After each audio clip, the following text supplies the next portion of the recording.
5-6 గ్రామాలు పించా ప్రాజెక్టు, అదే మరి పక్కనుండే అన్నమయ్య ప్రాజెక్టు. పించా నుంచి అన్నమయ్యకు నీళ్లు వస్తాయి. అక్కడి నుంచి మనం చూస్తే కనీసం లాస్ట్ డే ఈ ఫ్లడ్ వచ్చినప్పుడు కూడా అప్రమత్తం చేయలేకపోయారు. జనరల్గా ఏ సైక్లోన్ వచ్చినా వార్మింగ్, డివార్మింగ్, లేకుంటే ముందుగానే అందరినీ నోటిఫై చేయడం, ఎంఆర్ఓలను అందరినీ ఇప్పుడు వాలంటీర్లు పెట్టారు వ్యవస్థ కొత్తగా 50 ఇండ్లకని. వాళ్ళకు కూడా ఏం సమాచారం ఇచ్చారో గాడ్ ఓన్లీ నోస్. ఒకప్పుడు ఊర్లో ఉండే irrigation department, revenue department, police department నేరుగా వెళ్ళి బలవంతంగా ఆ ఊర్లో ఉండేవాళ్ళను కూడా సురక్షిత ప్రాంతాలకు తరలిస్తారు. అది fundamental principal. There is a disaster management manual. అందులో నేనున్నప్పుడు ఒకసారి ఇదే మరి హరికేన్ ఇవన్నీ వచ్చిన తర్వాత, ఉదూద్ వచ్చిన తర్వాత మళ్ళీ ఆ డిజాస్టర్ మేనేజ్మెంట్ని, ఆ మాన్యువల్ని రివైవ్ చేశాం. అలాంటిది బొత్తిగా చేయకుండా ప్రజల పాపానికి వదిలిపెట్టారు. నాసిరకం పనులు చేశారు.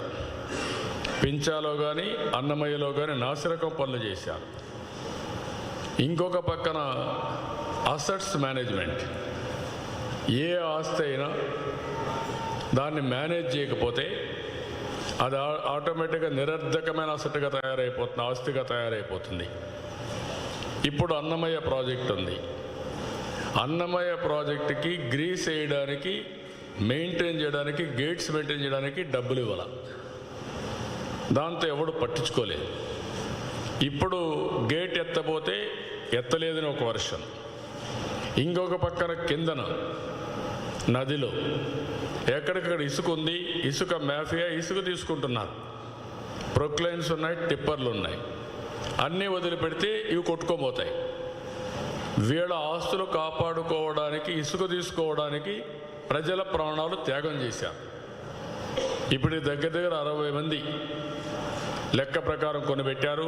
ఒక 20 మంది 25 మంది మిస్ అయ్యన్నారు. రాత్రి కూడా నేను సుబ్బారావు ఇంటికి వెళ్ళాను. చనిపోయినప్పుడు 1 రోజు 2 రోజులు బాధపడి మనస్థిమితం చేసుకుంటాం.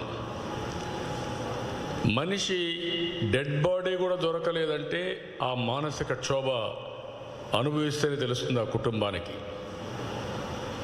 ఆ సుబ్బారావు భార్య 6 రోజుల నుంచి బెడ్ మీద ఉంది. పిల్లలంతా కూడా ఎదురు చూస్తున్నారు.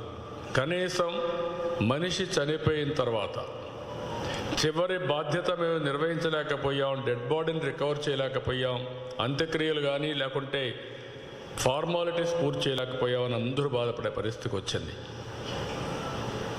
ఇలాంటివి ఆ రోజు కూడా నేను పోయినప్పుడు అక్కడ మొత్తం గ్రామాలు మీరు చూస్తే కడపలో పులపుత్తూరు కానీ ఈరోజు కూడా పేపర్లో వచ్చింది. ఊరు ఒక శిథిలావస్థకి వెళ్ళిపోయింది. మనం కొన్ని ఊర్లు చూస్తూ ఉంటాం, ఎప్పుడో ఈ ఊరు ఇక్కడ ఉంది అని చెప్పుకునేవాళ్ళం. ఆ పరిస్థితిలో ఊరు తుడిచిపెట్టుకుపోయే పరిస్థితి వచ్చింది. వాళ్ళు చెప్పిన దానిపైన నేను ఒక అసెస్మెంట్ చేస్తే కొంతమంది చెప్పింది, మాకు ఎలాంటి హెచ్చరికలు లేవు, నీళ్ళు వచ్చేస్తున్నాయి, కుటుంబాన్ని కాపాడుకోవాలి లోపలికి వెళ్ళాం, అక్కడి నుంచి బయట కూడా పోలేకపోయాం, అక్కడక్కడ చిక్కొని మొత్తం కొట్టుకొని వెళ్ళిపోయాం. ఒక ఫ్యామిలీలో ఒక అతనైతే ఇది సినిమాలో కూడా జరగదు, 9 మందిని కాపాడాలనుకున్నాడు. మామూలు ఇల్లు, దానికి ఒక హుక్ ఉంది హైట్లో, అది పట్టుకున్నాడు. పట్టుకొని వాళ్ళందరినీ భుజాలపైన ఒకరిని, మెడపైన ఒకరిని, కాళ్ళు పట్టుకొని ఒకరు, నడుము పట్టుకొని ఒకరు, ఈ విధంగా 1.5-2 hours స్ట్రగుల్ చేశాడు. అప్పటికి ఇద్దరికి ఆ స్ట్రగుల్ చేసిన తర్వాత కూడా పాపం నీళ్లు ఆటోమేటిక్గా మెడ దగ్గరికి ఇంకా పైకి కూడా వచ్చేసాయి. శ్వాస లేదు. ఆ అర్ధగంట శ్వాస లేకపోయి 1 hour లేకపోయాక ఇద్దరు చనిపోయారు. అతని చేతల్లోనే ఇద్దరు చనిపోయారు. ఇది అనుభవించడం తెలుస్తుంది.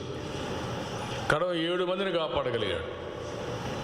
ఒక సాహసం చేశాడు, సమయస్ఫూర్తి చూపించాడు. కాపాడిన తర్వాత నీళ్లు 1 అవర్ 1.5 అవర్ తగ్గుతా వస్తే మళ్ళీ ఒక్కొక్కరిని దించుకుంటూ కిందకు వచ్చాడు.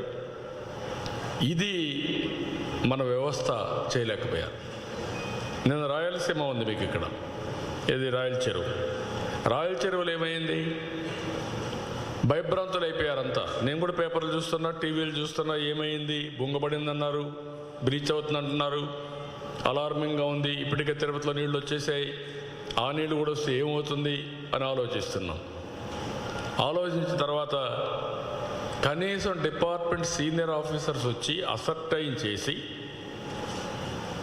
ఇది మేము కంట్రోల్ చేస్తున్నాం, ఇది బ్రీచ్ కాదు, ఎవరు భయపడాల్సిన అవసరం లేదు అని చెప్పలేకపోయారు, భరోసా ఇవ్వలేకపోయారు. అంటే ప్రభుత్వం ఎక్కడుందో నాకైతే అర్థం కావడం లేదు. రెండోది మనం చూస్తే ప్రకృతితో ఆడుకోవడం, అది డేంజరస్ ట్రెండ్. అది నిన్న ఏం జరిగింది? పెరమాళపల్లిలో ఒక చెరువు ఉంది, ఆ చెరువు బీచ్ అయింది. అక్కడి నుంచి పేరూరులో ఇంకొక చెరువు ఉంది, చిన్నప్పటి నుంచి మనం చూసామేంది, అది బ్రీచ్ అయింది. అది బ్రీచ్ అయిన తర్వాత ఎక్కడ రావాలి నీళ్లు? నేరుగా తుమ్మలగుంట చెరువుకు రావాలి. తుమ్మలగుంట చెరువుని క్రికెట్ స్టేడియంగా మార్చేశారు. అక్కడి నుంచి ఎక్కడే పోతుంది? స్వర్ణముఖిలోకి వెళ్ళాలి. స్వర్ణముఖిలోకి పోవలసిన నీళ్లు యూనివర్సిటీ దగ్గర నుంచి ఎంఆర్ పల్లి దగ్గర నుంచి మొత్తం ఆటో నగర్ వరకు మొత్తం కొట్టిపారేసింది. అందులో ఆ నీళ్ళు వచ్చిన తర్వాత ఒక అతను ల్యాంకోలో పనిచేస్తూ వచ్చి నీళ్ళంతా రోడ్డు ఉన్నాయి కాబట్టి ఎట్లా పోవాలని అర్థం కాకుండా ఫుట్పాత్ ఎక్కి ఆ ఫుట్పాత్లో ఏవైతే మాన్యువల్ అవన్నీ ఉంటే అవి లేకపోయే కొందికి జారిపడి అతను ఎక్కడికి పోయాడో ఇంకా దిక్కు తెలియదు. ఇది మీరు అక్కడ పెక్యులర్గా మీరు చూస్తే స్వర్ణముఖిలో ఫ్లడ్ ఉంది, అది కూడా కళ్యాణ్ డ్యామ్ ఇవన్నీ సరిగా ఆపరేట్ చేయాలి. ఏమవుతుందంటే 3/4 వాటర్ రిలీజ్ చేసేయండి. వాటర్ ఎక్స్పెక్టేషన్ మీకు తెలుస్తుంది, క్యాచ్మెంట్ ఏరియాలో ఎంత రెయిన్ పడతా ఉంది, ఎంత వర్షం పడితే ఎంత నీళ్లు అక్కడ రీజనరేట్ అవుతాయి, ఆ నీళ్లు ఎట్లా వస్తాయి, ఫ్లో ఎట్లుంటుందని ఒక క్లారిటీ ఉంది. అలాంటి మెకానిజం ఎప్పుడో ఎస్టాబ్లిష్ చేశాం. అలాంటివి వచ్చినప్పుడు అడ్వాన్స్గా రిలీజ్ చేసి ఉంటే అన్నమయ్య ప్రాజెక్టులో కానీ, పించా ప్రాజెక్టులో కానీ, లేకపోతే ఇక్కడుండే కళ్యాణ్ డ్యామ్ కానీ ఇవన్నీ చేసుంటే మనకి ఇబ్బందులు వచ్చేటివి కాదు. రిలీజ్ ఆఫ్ వాటర్లో పూర్తిగా ఫెయిల్ అయ్యారు.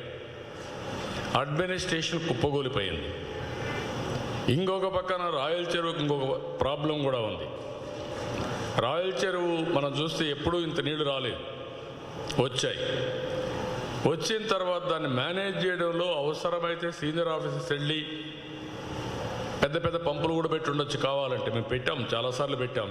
నేను తిరుపతిని చూస్తే నేను వస్తున్నానని కొన్ని నీళ్లు లాగారు తప్ప నిన్నటికి కూడా పంపులు పెట్టి నీళ్లు లిఫ్ట్ చేయాలనే ఆలోచన ఈ ప్రభుత్వానికి రాలేదు. ఎందుకు ఈ మాట వాడుతున్నానంటే ఎప్పుడైతే పంపులు పెట్టి వాటర్ అంతా లిఫ్ట్ చేస్తే మొత్తం ఈ బిజినెస్లు లేకపోతే చిన్న షాపులు ఇవన్నీ కూడా క్లీన్ చేసుకొని యాక్టివిటీ స్టార్ట్ అయిపోతుంది, లైవ్లీహుడ్ స్టార్ట్ అయిపోతుంది. అది కూడా చేయలేకపోయారు. అంటే వీళ్ళకి ఆలోచన లేదా, అజం ఉందా, నాకైతే అర్థం కావడం లేదు. ఇవన్నీ కూడా చూసిన తర్వాత it is a clear cut government వైఫల్యం, మ్యాన్ మేడ్ స్ట్రాటజీ, ఇది మ్యాన్ మేడ్ మిస్టేక్. ఇది నేచర్ క్రియేట్ చేసింది ఒక ఎత్తు అయితే, ఆ నేచర్ని ఎదుర్కోవడమే కాకుండా వీళ్ళ అసమర్థతో మానవ తప్పిదం వల్ల ఈరోజు మొత్తం అతలాకుతలం అయిపోయింది. ఇది ఇట్లా జరుగుతూ ఉంటే ముఖ్యమంత్రి ఆనందంగా అసెంబ్లీలో పొగిడించుకుంటున్నాడు. ఇక్కడ అర్ధనాదాలు, అక్కడ పొగడతలు. Can you imagine this? మీకు పైశాచిక ఆనందం. వీళ్ళ ప్రజలు ఎక్కడికక్కడ కుటుంబ సభ్యులు పోగొట్టుకున్న వాళ్ళు, తిండి లేని వాళ్ళు, నీళ్లు లేని వాళ్ళు, లైవ్లీహుడ్ లేని వాళ్ళు, ఇక్కడ బాధలు. ఇది ఈ రాష్ట్ర పరిస్థితి. దీన్ని చాలా తీవ్రంగా నేను ఖండిస్తున్నా, గర్హిస్తున్నా. ఈ మానవ తప్పిదం పైన ఒక జ్యుడిషియల్ ఎంక్వైరీ చేయాల్సిన అవసరం ఉంది. ఎవరు ఫెయిల్ అయ్యారు? ఎక్కడ ఫెయిల్ అయ్యారు? ఎందుకు ఇన్ టైం వాటర్ రిలీజ్ చేయలేదు? ఎందుకు ప్రాజెక్టులు ఇన్ టైం గ్రీస్ అవన్నీ వేసి మెయింటైన్ చేయలేదు? ఎందుకు మీరు తుమ్మలగుంట్లో క్రికెట్ స్టేడియం పెట్టిన దానివల్ల ఆ నీళ్లు పోకుండా నేరుగా ఊరి మీద పడి ఇంత నష్టం జరగడానికి కారణం అవునా కాదా? ఇది కామన్ మ్యాన్ మాట్లాడుతున్నాడు. నేను అడుగుతున్నా, ఇవన్నిటిపైన జ్యుడిషియల్ ఎంక్వైరీ చేయాలి, వాస్తవాలన్నీ బయట రావాలి, ఎవరు తప్పు చేస్తే వాళ్ళని పనిష్ చేయాలి, బాధ్యత జవాబుదారీతనం రావాల్సిన అవసరం ఉంది. అది రావడం కోసం నేను డిమాండ్ చేస్తున్నా. కానీ మాకు అధికారం ఉందని మీ ఇష్ట ప్రకారం మీరు పోతే తప్పకుండా ఎవరైతే మీకు అధికారం ఇవ్వడానికి దోహదం చేశారో వాళ్లే మిమ్మల్ని పాతాళాన్ని తొక్కేసే పరిస్థితి వస్తుంది. చాలా ఆవేశం ఉంది, బాధ ఉంది, కంట్రోల్ చేసుకోవాల్సి వస్తూ ఉంది. మొత్తం ప్రిపేర్నెస్లో ఫెయిల్ అయ్యారు, రిలీఫ్లో ఫెయిల్ అయ్యారు. ముందుగా అనుకుంటే బాధ వచ్చేది కాదు. ఓకే, కొంచెం పరిస్థితులు చక్కగా చూడండి. 2, రిలీఫ్ ఇచ్చారా? ఎక్కడా కనపడ. ఒక ఎన్టీఆర్ మెమోరియల్ ట్రస్ట్ సుమారు 40,000 మందికి సహాయం చేశారు. ఎందుకు గవర్నమెంట్ చేయలేకపోయారు? ఎక్కడ క్యాంపులు పెట్టారు మీరు? నేను ఎక్కడ చూశాను, ఎక్కడ క్యాంపులే లేవు. అంటే ఏంటి మీ ఉద్దేశం? నాకైతే అర్థం కాదు. టీములే లేవు, టీములు లేవు, క్యాంపులు లేవు, పట్టించుకున్నవాడు లేడు. వాళ్ళ బంధువుల ఇంటికో ఎక్కడన్నా పోయి ఎవరన్నా షెల్టర్ ఇస్తే ఆ షెల్టర్ తీసుకున్నారు తప్ప ప్రభుత్వం ఒక పద్ధతి ప్రకారం టీములు పెట్టి ఇవన్నీ కూడా చేసి వారం రోజులు అయింది. వారం రోజుల్లో విశాఖపట్నం ఉదూదు సైక్లోన్ వచ్చిన తర్వాత నార్మల్స్ తీసుకొచ్చాం. 250 కిలోమీటర్ స్పీడ్లో వచ్చింది విండ్. అలాంటి విపత్తునే ఎదుర్కొన్న సమర్థత ఉండే అడ్మినిస్ట్రేషన్ మంది. అలాంటి అడ్మినిస్ట్రేషన్ కుప్పగూలే పరిస్థితి వచ్చింది. 2, రిలీఫ్లో ఫెయిల్ అయ్యారు, రీహాబిలిటేషన్లో కూడా ఫెయిల్ అవుతున్నారు. ఒక క్లారిటీ లేదు. ఈ పక్క మనకు కపిల్ తీర్థం ఉంది, పైన అన్ని రిజర్వాయర్లు ఫుల్ అయిపోయినాయి, ఆ నీళ్ళన్నీ వచ్చాయి. ఆ రిజర్వాయర్లు కూడా ముందుగా కానీ వీళ్ళు ఆఫ్లోడ్ చేసి ఎప్పటికప్పుడు తగ్గించుకుంటా వచ్చుంటే ఇంకొంచెం ఫ్లడ్ తగ్గేది. అది కూడా చేయలేకపోయారు. ఇప్పుడు అందుకే నేను నిర్దిష్టంగా కొన్ని డిమాండ్స్ కూడా పెడుతున్నా. కపిల్ తీర్థం నుంచి కొండ పక్కనే ఒక కెనాల్ తీయాలి. ఎంత ఫ్లడ్ వచ్చినా ఆ నీళ్లు టౌన్ పైకి రాకుండా నేరుగా స్వర్ణముఖి తీసుకుపోయే ఏర్పాట్లు చేయాలి. రేపు బాలాజీ రిజర్వాయర్ వస్తే దాన్ని కూడా పెట్టచ్చు.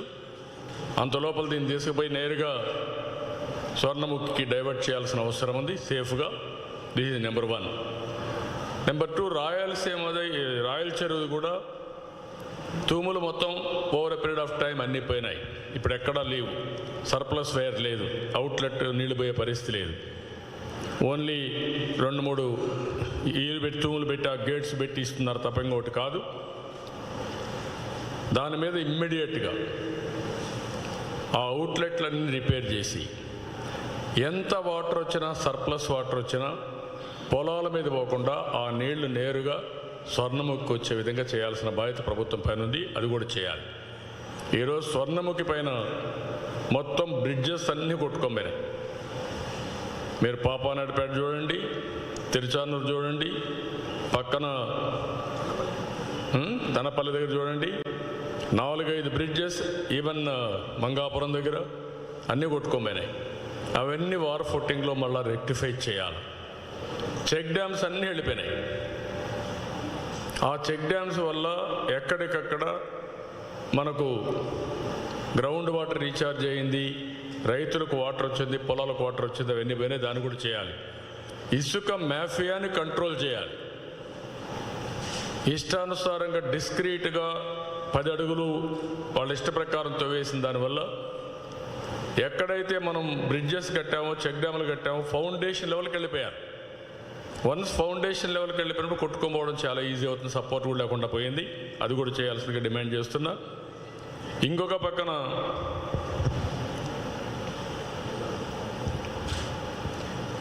అదే మాదిరిగా అవిలాల్ చెరువు, అది మేజర్ ఇష్యూ ఉంది. దాన్ని ఎన్విరాన్మెంటల్గా చేయాల్సిన అవసరం ఉంది. ఆ రోజు మనం చేసింది పెండింగ్ పెట్టారు. ఎందుకు పెట్టారో గాడ్ ఓన్లీ నోస్. దానికి కూడా ఇక్కడ ప్రజలకు ఇవ్వవలసిన రిలీఫ్ కూడా చాలా తగ్గించేశారు, ఇష్ట ప్రకారం చేశారు. ఇంతవరకు ఒక జియో ఇష్యూ చేయాల. దగ్గర 8 సైక్లోన్స్ వచ్చాయి ఈ 2.5 సంవత్సరాల్లో. ఒక నిర్దిష్టమైన గైడ్ లైన్స్ కూడా ఇవ్వలేదంటే వీళ్ళు ఎగ్గొట్టడానికే ప్రయత్నం చేస్తున్నారు, కష్టకాలంలో ఉండే ప్రజలను ఆదుకోకుండా. ఇప్పుడు ఉదాహరణకు వరికి ఇంత మునుపు 20,000 ఇచ్చేవాళ్ళం, వీళ్ళు 15,000 తగ్గించారు. దాన్ని నేను ఇప్పుడు అడిగేది 30,000 ఇమ్మంటున్నా. కాస్ట్ ఆఫ్ లివింగ్ పెరిగింది, ఇన్ఫ్లేషన్ ఉంది, ఇవన్నీ ఉన్నాయి కాబట్టి 30,000 చేయాల్సిన అవసరం ఉంది. అరటికి 30,000 నేనున్నప్పుడే ఇచ్చాం, దాన్ని 25,000 తగ్గించారు.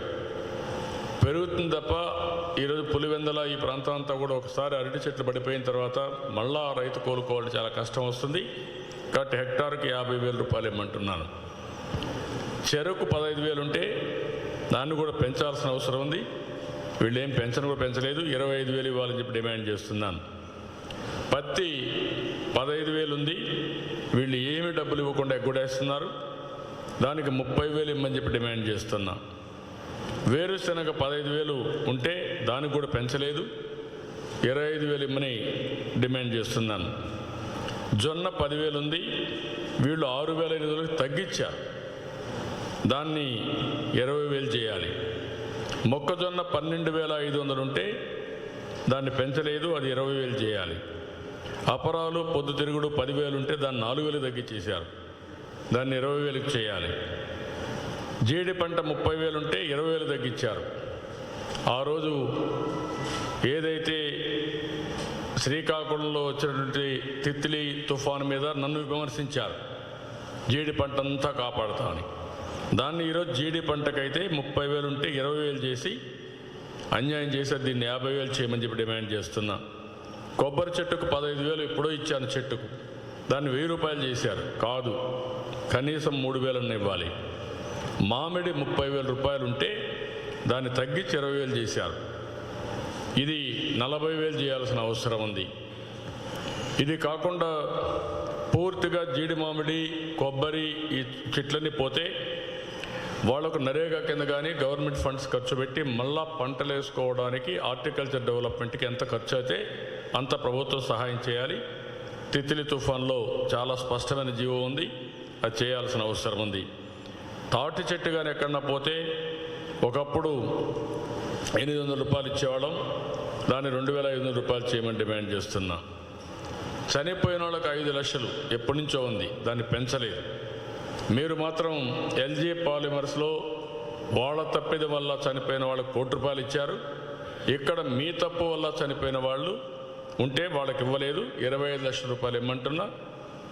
రేపు రాబోయే రోజుల్లో 25 లక్షలు మీరు ఇవ్వకపోతే నేను ఇస్తాను, మీరు చేసిన తప్పులు కూడా నేను ఇస్తాను, దాంట్లో సెకండ్ థాట్ లేదు. ఈ 60 మంది హత్యలు చనిపోయిన వాళ్ళు మీ వల్ల జరిగాయి, ప్రభుత్వ హత్యలు తప్ప ఇంకోటి కాదు.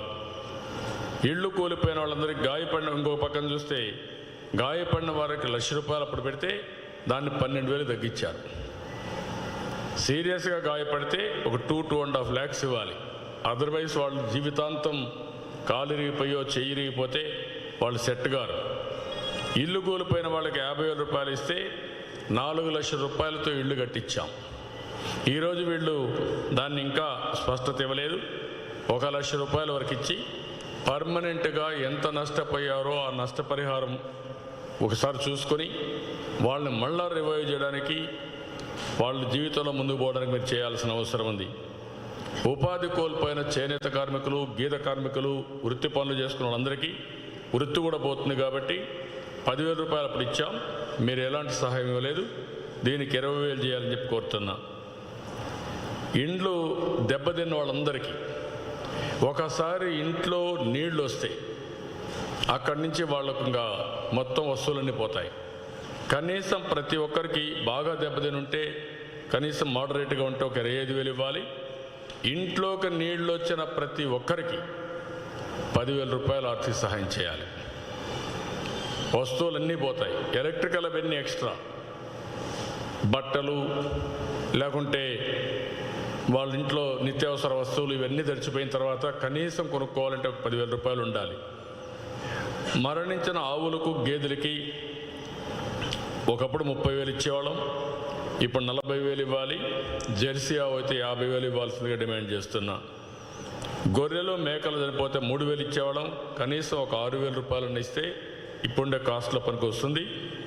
పశువుల షెడ్లకు ఒకప్పుడు 10,000 రూపాయలు నష్టపరిహారం ఇచ్చి వాళ్ళకు పూర్తిగా షెడ్ కట్టించాం. దాన్ని 25,000 రూపాయలు చేయాలి. అదే మరిగా 4 పశువులు ఉంటే 1,00,000 రూపాయలు, 2 లక్షలు, లేకుంటే మోర్ దెన్ 5-6 ఉంటే వాళ్ళకు 5 లక్షల రూపాయలు పెట్టి షెడ్లు కట్టివ్వాలి. మేము షెడ్లు కట్టించిందని కూడా డబ్బులు ఇవ్వలేదు. అది నరేగాలో మొత్తం పనులు ఇస్తే పేదవాళ్ళు కట్టుకుంటే దానికి కూడా డబ్బులు ఇవ్వలేదు. ఇది ఇమీడియట్గా ఇవ్వాల్సిన అవసరం ఉంది. కోళ్ల పరిశ్రమకు ఒకదానికి 150 రూపాయలు ఇచ్చాం. బ్రాయిలర్ కోడికి 75 రూపాయలు ఇచ్చాం. ఈరోజు నేను 250 రూపాయల కోడికి, బ్రాయిలర్ కోడికి 100 రూపాయలు ఇమ్మంటున్నా.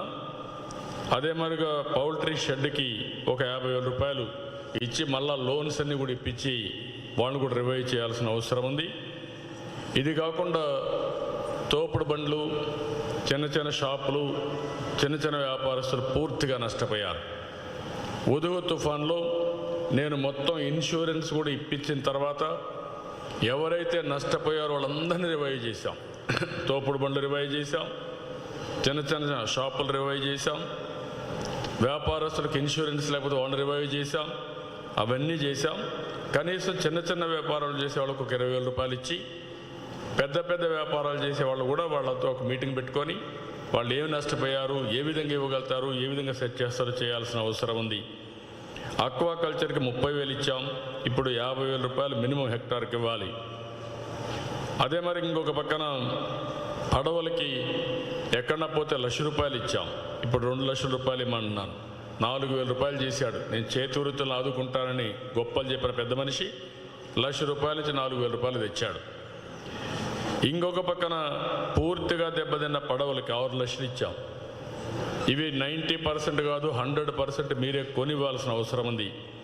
వలలకు అప్పుడు 10,000 ఇస్తే ఇప్పుడు 2,000 ఇస్తానంటున్నాడు, 2,100 ఇస్తానంటున్నాడు. ఇది కరెక్ట్ కాదు. 20,000 రూపాయలు ఇవ్వాలి. అదే మరి కొత్త వలలు కొనుక్కోవాలంటే 75% లేకుంటే 100% సబ్సిడీతో ఇవ్వాలి. అదే మరి నూతనంగా పడవలు కొనుక్కోవాలంటే మొత్తం పోయి ఉంటే ఒక 5 లక్షల రూపాయలు ఇచ్చి వాళ్ళని ఆర్థిక సహాయం చేసి పూర్తిగా కొనుక్కునేటికి చేయాలి. నేను హుదూదులో కానీ తిత్లిలో కానీ ఎక్కడ విపత్తు వచ్చినా వాళ్ళకందరికీ ఇమ్మీడియట్గా నెక్స్ట్ డే క్యాంపులు పెట్టిన తర్వాత క్యాంపుల్లో ఉంటే ఓకే, క్యాంప్ అయిన వెంటనే ఇంటికి నిత్యావసర వస్తువులు సరుకులన్నీ ఇచ్చాం. బియ్యం 25 కేజీలు ఇచ్చాం. కొన్ని సందర్భాల్లో 50 కేజీలు ఇచ్చాం. చేనేత, గీత ఇలాంటి వృత్తిపరంగా ఉంటే వాళ్ళందరికీ 50 కేజీలు ఇచ్చాం. ఇప్పుడు 20 కేజీలు మారిగి ఇస్తున్నారు. కాదు, 25 కేజీలు ఇవ్వాల్సిందిగా డిమాండ్ చేస్తున్నా. కందిపప్పు ఆ రోజే 2 కేజీలు ఇచ్చాం. ఇప్పుడు 3 కేజీలు ఇవ్వాలి. పామాయిల్ 1 కేజీ ఇచ్చాం. ఇప్పుడు 2 కేజీలు ఇవ్వాలి. బంగాళాదుంపలు అప్పుడు 3 కేజీలు ఇచ్చాం. ఒక 5 కేజీలు ఇవ్వాలి. ఉల్లిపాయలు 2 కేజీలు ఇచ్చాం. కనీసం 3 కేజీలు ఇవ్వాలి. పంచదార కేజీ ఇచ్చాం. ఒక 2 కేజీలు ఇవ్వాలి. కెరోసిన్ అప్పట్లో 5 లీటర్లు ఇచ్చాం. కరెంటు పోతే దానికి కాంపన్సేషన్ కింద కరెంటు వచ్చే వరకు మీరు కూడా ఇవ్వాల్సిన అవసరం ఉంది. కారప్పొడి హాఫ్ కేజీ, ఉప్పు ఒక 1/2 కేజీ ఇచ్చాం. ఈ 2 కూడా 1 కేజీ చొప్పున ఇవ్వాలి. ఇప్పటి వరకు ఒక స్పష్టత లేదు. ఒక దగ్గర 1000 రూపాయలు ఇస్తున్నారు, ఒక దగ్గర 20 కేజీలు ఇస్తున్నారు, ఒక దగ్గర వీళ్ళు ఇష్టం వచ్చినట్టు చేస్తున్నారు. ఇది కరెక్ట్ కాదు. మీరు ఒక స్పష్టత ఇవ్వండి. నేను 96, 97 ఆ ప్రాంతంలో హరికేన్ తుఫాను వస్తే ఈస్ట్ గోదావరిలో నేను పేపర్లో యాడ్ ఇచ్చాను. ప్రతి ఒక్క కుటుంబానికి ఇవన్నీ ఇవ్వాలి, దిస్ ఈజ్ యువర్ రైట్, మీరు ఎంటైటిల్డ్, మీరు డిమాండ్ చేసి తీసుకోమని చెప్పి నేను యాడ్ ఇచ్చాను. ముఖ్యమంత్రి Jagan Reddy everyday full page ad ఇచ్చుకున్నాడు సాక్షి పేపర్లో. దీనికి ఇవ్వండి, దానికి కాదు కావాల్సింది. తప్పుడు వార్తలు రాయడానికి యాడ్ ఇచ్చుకోవడం కాదు. మీరేమి ఇస్తారో ప్రజల్లో చైతన్యం తేవాలంటే, ట్రాన్స్పరెన్సీ ఉండాలంటే ఇక్కడ ఇవ్వాల్సిన అవసరం ఉంది. ఏమి ఇస్తారు ఇవన్నీ చెప్పండి మీరు. కాబట్టి ఇవన్నీ చెప్పి మేము చాలా స్పష్టంగా ఈ ప్రభుత్వాన్ని చేస్తున్నాం. ఈ ముఖ్యమంత్రికి రంగులేసుకోవడానికి 4,000 కోట్ల రూపాయలు ఖర్చు పెట్టాడు. రంగులు తీయడానికి మళ్ళీ ఒక 2,000 రూపాయలు ఖర్చు పెట్టాడు. నిన్న కూడా మేము కట్టినటువంటి ఇవి వేస్ట్ ఎనర్జీ ప్లాంట్స్కి రంగులు వేసుకోవడానికి సిగ్గు కూడా లేకుండా డబ్బులు ఖర్చు పెడుతున్నారు. దానికి కాదు ఖర్చు పెట్టాల్సింది. ఎవరైతే వరదల్లో చిక్కుకుపోయి మీ వైఫల్యం వల్ల నష్టపోయారో వాళ్ళని ఆదుకోండి. డబ్బులు సద్వినియోగం చేయమని ట్రెజరీని సద్వినియోగం చేయమని కోరుతున్నా. ఈ ప్రాంతంలో కొన్ని ఎక్కడైతే భయంకరమైన పరిస్థితులు, నీళ్లు రావడం లేదు ఇప్పటికి కూడా. వాళ్ళంతా మామూలుగా ఫోన్ చేస్తే మీరు ట్యాప్ వాటర్ తాగండి, ఏదో ఒకటి తాగండి. కొంతమంది అయితే మరీ బెదిరిస్తున్నారు ఆఫీసర్ కూడా. ఏంటి ఇది కొత్త సంస్కృతి, నాకైతే అర్థం కాదు. ఏంటి పదే పదే ఫోన్ చేస్తారు, ఏం పని లేదా మీకని. కొంతమంది గట్టిగా అడిగితే వాళ్ళ ఇంటికి పోయి దౌర్జన్యాలు చేస్తున్నారు. ఇది నేను కొత్త వింత, కొత్త పోకడ. ఒకప్పుడు ప్రజలు ఎవరైనా వస్తే, ఇలాంటి విపత్తు వస్తే ఆ ప్రాంతంలో కానీ ఫెయిల్ అయితే పోవాలంటే భయపడేవాళ్ళు. ఇప్పుడు కొంతమంది అధికారులే బాధితులపైన దాడులు చేసే పరిస్థితికి వచ్చారు. ఇది రివర్స్. ఇది నాకు చాలా విచిత్రం అనిపిస్తూ ఉంది.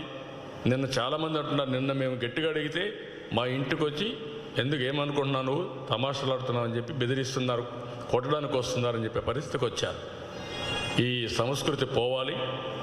ఇది పోకపోతే మాత్రం చాలా సీరియస్గా ఉంటుంది. ఈ విషయాన్ని గుర్తుపెట్టుకోవాల్సిన అవసరం ఉంది. మెడికల్ క్యాంపులు కూడా పెట్టాలి. ఇప్పుడు దీనివల్ల కొన్ని డిసీజెస్ కూడా పెరిగే పరిస్థితి వస్తుంది. అది కూడా చేయాల్సిందిగా నేను డిమాండ్ చేస్తున్నా. మొత్తం ఇప్పటికే ఒక 60-62 మంది చనిపోయారని చెప్పి వస్తూ ఉంది. మళ్ళీ రేపు నుంచి మళ్ళా తుఫాన్ ఉంటుంది. ఒకవేళ డైల్యూట్ అయితే చెప్పలేం కానీ, లేకుంటే మళ్ళీ సీరియస్ తుఫాన్ వచ్చే పరిస్థితి వస్తూ ఉంది.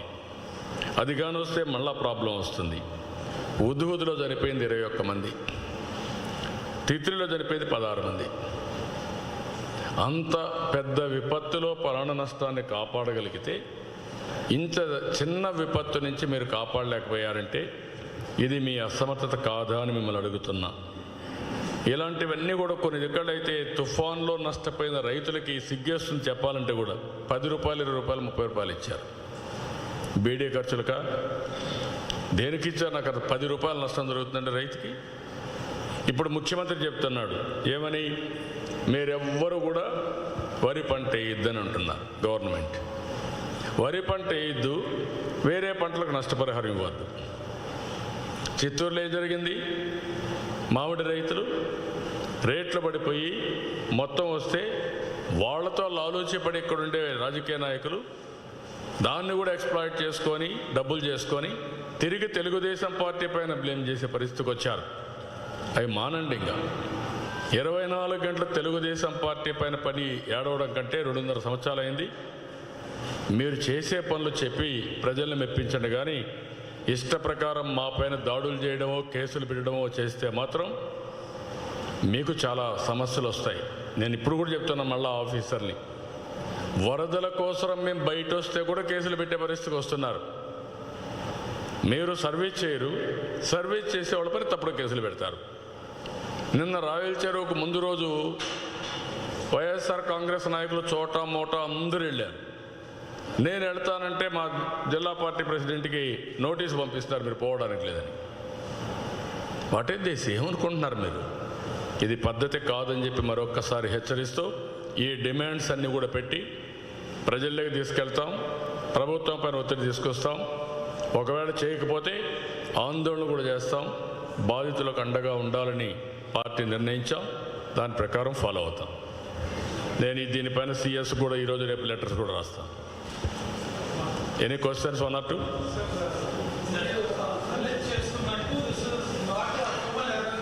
Mic.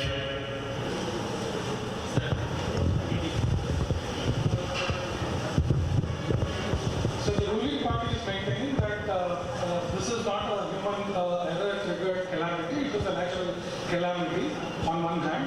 And it goes on further to allege that Annamaya project redesigns were submitted to the previous government, but the previous government did not go ahead with the redesign, which is what led to the catastrophe. What do you have to say? నేనేమంటానంటే చేతగాని వాళ్ళు ఎప్పుడు కూడా సాకులు ఎత్తుక్కుంటారు. అలాంటి చేతగాని వాళ్ళు వెళ్ళి నేను అడిగింది ఎందుకు సకాలంలో మీరు అలర్ట్ చేయలేదు చెప్పమంటున్నా, ఎందుకు ముందు జాగ్రత్తలు తీసుకోలేదు చెప్పమంటున్నా. కాదు ప్రీవియస్ గవర్నమెంట్కి ఏదో పంపించారు, అక్కడే చూస్తున్నారు కాబట్టి మేము ఫెయిల్ అయ్యాం. ఇంకా ఎన్ని రోజులు ఆడిపోసుకొని బతుకుతారు మీరు? మీ చేతగానితనం అడుగడుగున ఎండగట్టే పని. నేను అడుగుతున్నా ఒకే మాట, కడప జిల్లాలో ఇంత బీభత్సం జరిగితే ముఖ్యమంత్రి అసెంబ్లీ పెట్టుకోవడానికి ఏమాత్రం సిగ్గు అనిపించలేదా? దిగాలనిపించలేదా? వాళ్ళని పరామర్శించాలనిపించలేదా? ఓదార్చాలనిపించలేదా? మీ తండ్రి చనిపోతే ఏదో కారణాల వల్ల చనిపోయిన వాళ్ళని 4 ఏళ్ళు ఓదారుస్తారా మీరు? ఇక్కడ చనిపోయిన వాళ్ళు ఇంటికి పోరా మీరు? పరామర్శించరా మీరు? అంటే మీ పని అయిపోయిందనే కదా. మళ్ళా సిగ్గు లేకుండా వేరే పార్టీ పైన మీరు నెపం వేస్తారా? తెలుగుదేశం పార్టీ టైంలో చెప్పాను, ఉదులో అంత పెద్ద విపత్తులు 20 మంది చనిపోయారు, తిత్తిలో 16 మంది చనిపోయారు. మీరు ఎంతమంది చనిపోయారు? 60 మంది చనిపోయారు. ఎవరు కారణం దీనికి? మీరు కాదా? దానికి సమాధానం చెప్పండి. ఇక్కడ మ్యాన్ హోల్ ఉంది, సుబ్బారావు చనిపోయాడు, డెడ్ బాడీ ఎత్తికారా మీరు? మీకు లెక్కలేదా? అంటే సెంటిమెంట్ అనేది తెలియదా మీకు? మన సంస్కృతి తెలియదా? ఆ కుటుంబానికి ఏం సమాధానం చెప్తారు? ఇవి అడుగుతాను నేను. కాబట్టి ఎప్పుడు కూడా వీళ్ళు చేసినంత 2 ఏళ్ళ నుంచి తెలుగుదేశం పార్టీ పైన ఎదురుదాడి చేయడం కాదు, ప్రజల్లోనే అర్థం చేసుకున్నారు అప్పుడు ఏం చేశామని. ప్రతి ఒక్క ఇంటికి తెలుసు, ప్రతి ఒక్క వ్యక్తికి తెలుసు.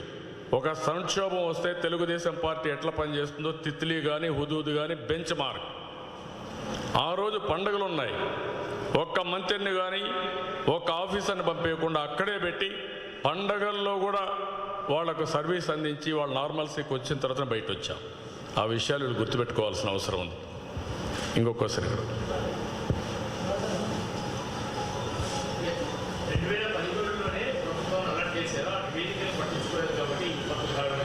అదేనాయా నేను చెప్పింది, నువ్వు అర్థం ఇనయ్యా 2 ఏళ్ళు గాడిదలు కాసావా? 2.5 years గాడిదలు కాసావా? ఏం చేసావా నువ్వు? ఏం మాట్లాడతావు? అడిగేవాళ్ళు కూడా మీరు అక్కడ అడగాల, నీకు కూడా భయం. అందుకే 2430 పేపర్ల మీద ఆంక్షలు పెట్టినా మీరు ఏం చేయలేకపోయారు. గుర్తుపెట్టుకోండి, ఇవన్నీ నన్ను క్వశ్చన్ చేయడం కాదు, నన్ను క్వశ్చన్ చేసే అర్హతే లేదు వీళ్ళకి. ముఖ్యమంత్రిగా ఉన్న అంటే 1995 నుంచి 2004 వరకు ఉన్న పిలిచిన 44 చెరువులు ఆక్రమణ నేనేమంటానంటే తిరుపతిలో ఇన్నాయా, తిరుపతిలో ఏం పెట్టాం? సుందరీకరణ పెట్టాం, సిటీ ఆఫ్ ట్యాంక్స్ అని పెట్టాం. ప్రతి ఒక్క చెరువుని మోడర్నైజ్ చేయాలనుకున్నాం. హైదరాబాద్లో చెరువులన్నీ మోడర్నైజ్ చేసింది నేనే. ఇన్నయ్య నువ్వు చెప్తున్నావు అప్పుడు, ఇన్నయ్య ఇన్నయ్య ఎప్పుడన్నా చెప్పావు అప్పుడు నువ్వు? ఇప్పుడు మాట్లాడతారు, మీకేం రైట్ ఉంది? ఒక రాజకీయ పార్టీని ఇది. అప్పుడు ఏం చేసి గాడిదలు కాసావా? దున్నపోతలుగా మేపుతున్నావా? అప్పుడు ఎప్పుడన్నా చెప్పావు నువ్వు? అప్పుడు చెప్పలా. ఇప్పుడు నేను చెప్తున్నా, తుమ్మలగుంట మీరు ఎన్క్రోచ్ చేశారు, ల్యాండ్ గ్రాబింగ్ చేశారు, తిరుపతి చుట్టుపక్కల ల్యాండ్స్ అని కబ్జా చేస్తున్నారు, మీ అంతు చూస్తామని చెప్తున్నా. వదిలిపెట్టను. ఆ రోజు జరుగుంటే చెప్పే యాక్షన్ తీసుకో యాక్షన్.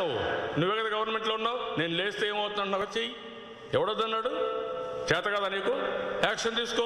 నేను వద్దన్నానా?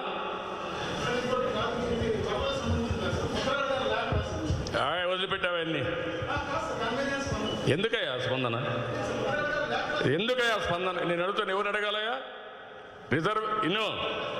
ఇనయ్యా రిజర్వేషన్స్ పెట్టిన వాళ్ళపైన లేఖ రాస్తాడు, విదేశీ విద్య పెట్టిన వాళ్ళని లేఖ రాస్తాడు, రిజర్వేషన్లు పెట్టిన వాళ్ళపైన లేఖ రాయడు. ఇంక దాన్ని బట్టి నీకు అర్థం కాల? సందర్భం కాదు. ఇప్పుడు కాంట్రవర్సీ మాట మీకు కూడా గుర్తుపెట్టుకోవాలి, మీడియా కూడా. సమయం, సందర్భం, ప్రజల ఇబ్బందులు, ప్రజల సమస్యలు మీరు గుర్తుపెట్టుకు మాట్లాడాలి. మీకు ఇంకా కూడా మీరు కూడా ఏదో డీవియేట్ చేయడానికి హిడెన్ అజెండా పెట్టుకొని వస్తున్నారు కూడా నాకు తెలియదు. నేను I don't want to divert. నేను వచ్చింది వరదల కోసం వచ్చాను. వరదల్లో రాని వాళ్ళని మీరు అడగాల. నవంబర్లో కురిసిన 2 spells of rains, third spell పడ్డ వర్షాలకి ఫ్లడింగ్. ఇప్పుడు కరువు ప్రాంతమైన రాయలసీమతో పాటు నెల్లూరుకి 4th spell of rains are predicted. How prepared should be the state government in dealing with the 4th spell of rains which are predicted? And what is your advice as a Chief Minister who served the state for 14 years? నేనేమంటానంటే ఇలాంటి విపత్తు వచ్చినప్పుడు నవంబర్లో 2 సార్లు వచ్చింది. ప్రీ-11 ఒకసారి వచ్చింది, 18th రెండోసారి వచ్చింది, 27th నుంచి మూడోసారి వస్తుందని ప్రిడిక్ట్ చేస్తున్నారు. 4వది ఇది, ఫస్ట్ అంత ముందు వచ్చిన వరదలు కాకుండా. ఇప్పుడు నేననేది ఏంటంటే మీరు ఈ సమయంలో కూడా కాలక్షేపం చేయకుండా మీ అసమర్థతతో మీరు రాజకీయ అజెండాలు పెట్టుకొని ముందుకు పోవడం కాకుండా శ్రద్ధ పెట్టండి. రిజర్వాయర్స్ అన్నీ కూడా వాటర్ మేనేజ్మెంట్ పర్ఫెక్ట్గా చేయండి. రెండోది, ముందుగా ప్రిపేర్డ్నెస్ ఉండండి. మళ్ళీ ఇప్పుడు జరిగిన దానికే మీరు సహాయం చేయలేకపోయారు ఇంతవరకు. రేపు వస్తానే మళ్ళా కానీ వాటర్ వస్తే, మళ్ళా విపత్తు వస్తే ఎంత బాధ ఉంటుందో కంటిన్యూగా సఫర్ అయ్యే పరిస్థితి వస్తుంది. ఫస్ట్ ఆఫ్ ఆల్ ఇప్పుడు జరిగిన దానికి నష్టపరిహారం అవన్నీ కంప్లీట్ చేయాలా, ఇప్పుడు జరిగినటువంటి బ్రీచెస్ అవన్నీ కూడా క్లోజ్ చేయాలా, ఆ తర్వాత రాబోయేదానికి ప్రిపేర్ కావాల్సిన అవసరం ఉంది. క్లియర్ కట్గా మీరు ఒక యాక్షన్ ప్లాన్ తయారు చేసుకోండి. మీ పొగడ్తలను వదిలిపెట్టుకోండి. 4 రోజులు పోస్ట్పోన్ చేసుకుంటే ఏం కొప్పలు గొలిపో, తర్వాత పూడించుకుందరు బట్రాజు మారిగా. మాకేం బాధలే, ఇప్పుడు ప్రజలను ఆదుకోమని కోరుతాను.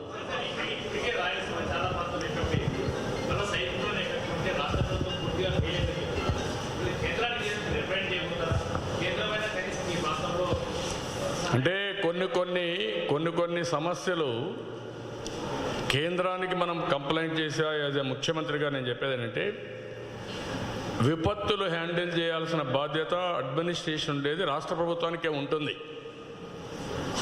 కేంద్ర ప్రభుత్వం ఆర్థిక సహాయం చేయడం, ఆ సమయంలో కొన్ని లిబరల్గా గ్రాంట్స్ ఇవ్వడం, హెల్ప్ చేయడం వాళ్ళు చేయగలిగేది. దానికి మనం డిమాండ్ చేస్తున్నాం లిబరల్గా ఆదుకోమని. అదే సమయంలో ఎవరైతే యాక్ట్ చేయాలో వాళ్ళు చేయకపోతే దాన్ని మీరు నేను అందరం కూడా బాధపడడం తప్ప, సఫర్ కావడం తప్ప ఇంకోటి కాదు. దానిపైన అవేర్నెస్ తేవడమే బెస్ట్ మెథడ్. కేంద్రం కూడా ఉదారంగా రావాలి, రాష్ట్ర ప్రభుత్వం అడిగిన దానికి డబ్బులు ఇవ్వాలి, మళ్ళీ మీరు కూడా సూపర్వైజ్ చేయాలి, గైడ్ చేయాలి, మీ డిజాస్టర్ మేనేజ్మెంట్ ఫోర్స్ అంతా కూడా పంపించాలి, ఎక్కడికక్కడ పొజిషన్ చేయాల్సిన అవసరం ఉంది. రాష్ట్ర ప్రభుత్వంలో ఉండే పెద్దలందరికీ తోబలుకుతున్న ఫోటోల కోసం పనిచేయొద్దండి. హెలికాప్టర్లో వీళ్ళే తిరిగేస్తూ ఉన్నట్టు ఎందుకు హెలికాప్టర్ తిరుగుతారు నాకైతే అర్థం కాలేదు. వై యు ఆర్ అంటే ఇది మిస్యూజ్ ఆఫ్ ఇది తప్ప, ఇది యాక్షన్ తప్ప, ప్రిటెన్షన్ తప్ప ఇది కాదు. హెలికాప్టర్లు ఉండేది ఏదైనా ఫుడ్ కానీ ఏరియల్ మొత్తం రెస్క్యూ ఆపరేషన్లకి ఆ ప్రాంతంలో పోలేనప్పుడు ఫుడ్ కానీ మెటీరియల్ కానీ డంప్ చేయడానికి ఉంటాయి తప్ప వీళ్ళు తిరగడానికి కాదు. ఆ విషయం గుర్తుపెట్టుకోవాలి.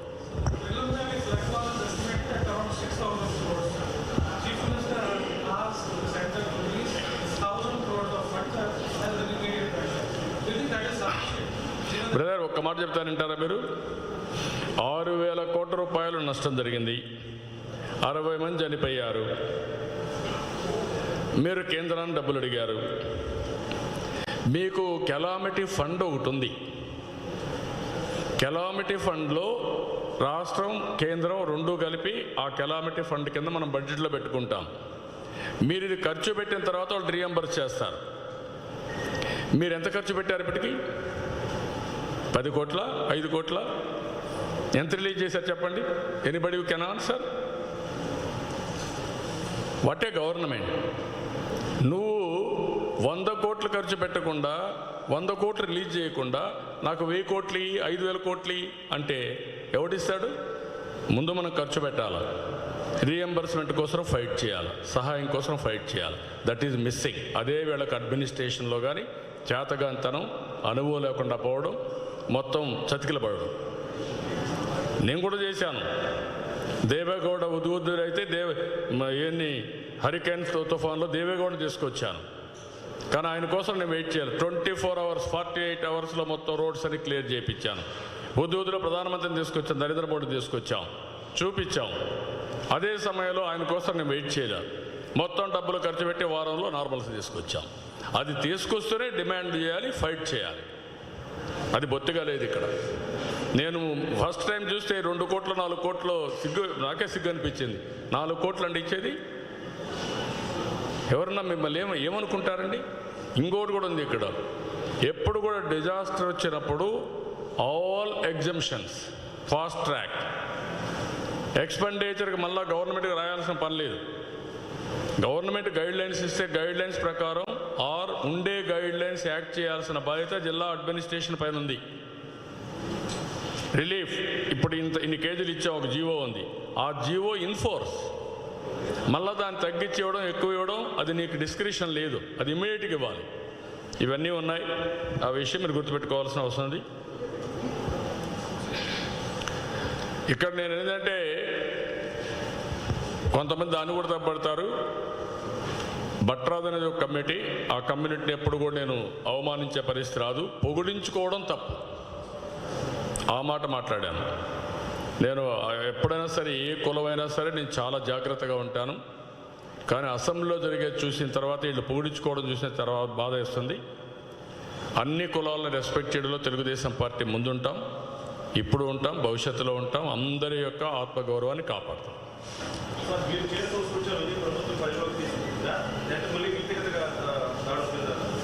రేపే చూస్తారు కదా మీరు, రేపేం చేస్తారు? ఇప్పుడు నేను తిరగతానే ఎప్పుడో రిపోర్ట్ ఉందని తీసుకొచ్చారు.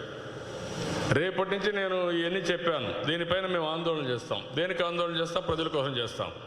మేము ప్రజల కోసం ఆందోళన చేసే హక్కు కూడా అపోజిషన్కి లేదనమాట. మేము కూడా వీళ్ళకు భజన చేయాలి. బ్రహ్మాండంగా చేశారని పొగిడితే మమ్మల్ని కూడా అభినందిస్తారు. అప్పుడు కూడా కేసులు పెడతారు, తెలియదు. ఆ పరిస్థితిలో ఉన్నారు. ఇది ఎక్కువ రోజులు జరగవు.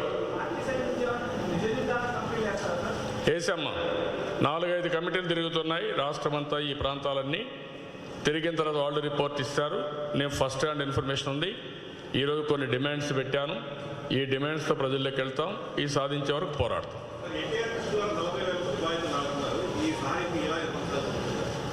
ఎంత నేనేమంటానంటే, ఒక ఎన్జిఓ కొన్ని లిమిటేషన్స్ ఉంటాయి.